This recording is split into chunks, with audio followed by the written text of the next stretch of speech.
High, আমি জাহিদ বিন জামাল এবং পরবর্তী ৩ মিনিটের মধ্যে আমি আপনাকে এমএস এক্সেলের ওয়ার্কশিট সম্পর্কে শিখিয়ে দেব।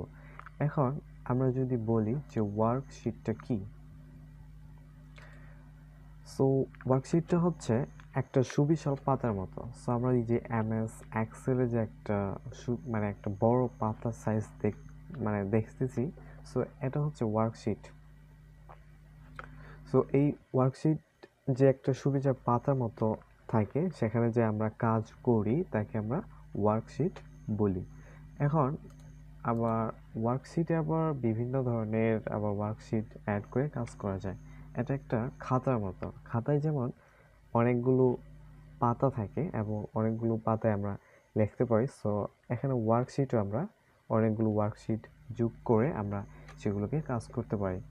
এখন আজকের পার্ট হচ্ছে 3। সো আজকের পার্টে আমরা শিখব সিলেক্ট এ ওয়ার্কশিট, তারপর হচ্ছে ইনসার্ট, যেটাকে আমরা অ্যাড বলে থাকি। এরপর আমরা ওয়ার্কশিট রিনেম করা শিখব। এরপর হচ্ছে move, then delete and copy. So আজকে আমরা এই সকল বিষয় জানতে পারবো।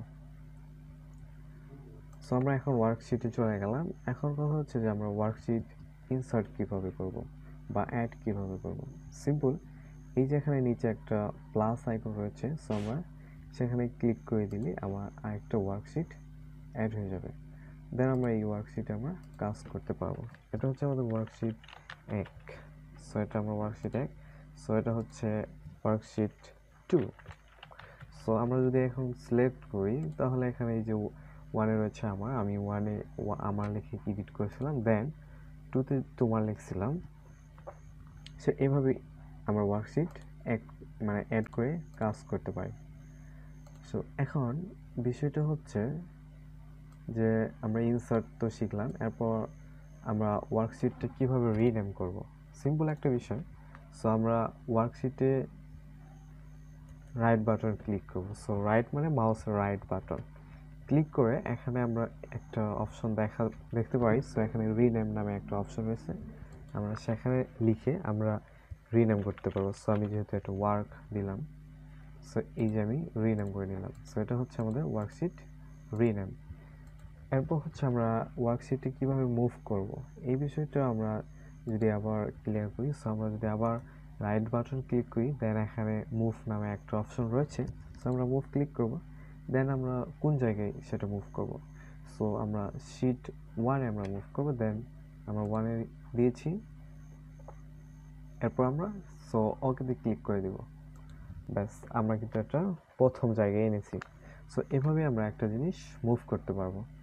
এখন আমরা আরেকটাভাবে মুভ করতে পারি। সো সেটা হচ্ছে আমরা এটাকে ধরে ড্র্যাগ করে, সো আমরা শিট 1-এর পাশে আমরা এখানে এনে দেবো। সো আমরা সেম আগের জায়গায় আনলাম। এভাবেও আমরা মুভ করতে পারি। আর কপি করাটাও একদম সিম্পল। সো আমরা আবার রাইট বাটনে ক্লিক করবো, এখানে কপি নামে মুভ অর কপি অপশন রয়েছে। সো আবার এখানে ক্লিক করবো, দেন মুভ টু ইন্ট নামে একটা অপশন রয়েছে। আবার এটা মুভ টু ইন্ট মানে একদম লাস্টে, যেটা আমি লাস্টে কপি করতে যাচ্ছি যেহেতু। এরপর নিচে একটা অপশন রয়েছে ক্রিয়েট এ কপি, এটা আমি ওপেন করে দিব, দেন ওকে দিব। সো আমার এটা কিন্তু কপি হয়েছে। এখন আমি এগুলো ডিলিট কেমনে করবো। সো আমি আবার রাইট বাটনে ক্লিক করবো, দেন আমি ডিলিটে ক্লিক করে দেবো, দেন ডিলিট। সো আমার কিন্তু ডিলিট হয়ে গেছে। সো এভাবে আমরা এগুলো কাজগুলো করতে পারি।